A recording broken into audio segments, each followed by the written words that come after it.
Aujourd'hui, je voudrais te montrer comment mettre en place et utiliser la gestion de projet d'Atlanto. Tout d'abord, je vais te montrer quelles conditions doivent être remplies avant que nous nous lancions dans la création de ton premier projet. Dans le projet lui-même, nous verrons ensuite ce qu'il en est de la budgétisation et de la facturation. Enfin, nous allons brièvement passer en revue les fonctions de la gestion de projet. Concernant les conditions. Avant de pouvoir commencer, tu dois t'assurer que les modules vente et comptabilité et gestion du temps sont entièrement configurés. Ensuite, la sous-fonction projet apparaît sous vente. Nous sommes maintenant prêts à créer notre premier projet. Clique sur Ajouter pour indiquer les paramètres du projet pour ton premier projet. Pour l'instant, seul le nom est obligatoire, ce que tu peux reconnaître à l'astérisque rouge. Mais tu peux déjà définir une période de projet, ton client ou ton équipe de projet si tu le souhaites. Bien sûr, on peut facilement ajouter ces informations ultérieurement. Si tu cliques sur Enregistrer et saisir des tâches, tu peux ajouter tes tâches ainsi que les taux horaires.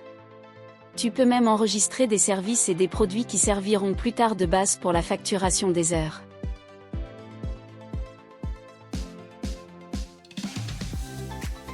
Dans le tableau de bord du projet lui-même, nous voyons le profil du projet à gauche et l'équipe de projet ou les tâches à droite.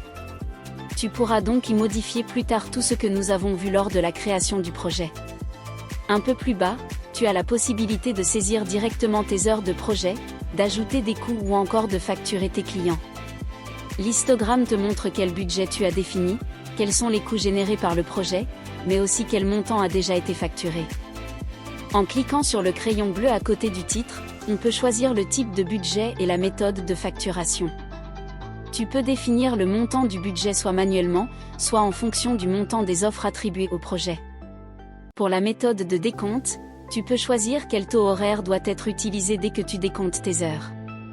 Ici, tu peux choisir entre un taux horaire au niveau du projet ou définir des taux horaires individuels par collaborateur ou par tâche. De retour dans le tableau de bord du projet, tu peux créer de nouvelles offres dans l'onglet Offres ou consulter tes offres existantes et leur statut. Les factures et les coûts peuvent également être ajoutés directement via le tableau de bord. Les coûts sont ici répartis entre les dépenses, c'est-à-dire les coûts purement informatifs sans influence sur la comptabilité, et les écritures et les dettes, c'est-à-dire les écritures qui ont été effectivement affectées au projet. Sous Autres documents, tu peux créer et consulter tous les autres types de documents qui existent dans Atlanto. Dans l'onglet Entrée de temps, on peut décompter les heures travaillées. Pour que tu puisses facturer les heures, certains critères doivent être remplis. Assure-toi tout d'abord qu'un produit a été attribué à la tâche, qui sert de base au décompte des heures, comme nous l'avons déjà mentionné au début. Il est important ici qu'un compte de revenus soit associé au produit. Tu peux mettre le prix de vente à 0, car nous utilisons le taux horaire du projet, de la tâche ou du collaborateur pour le calcul.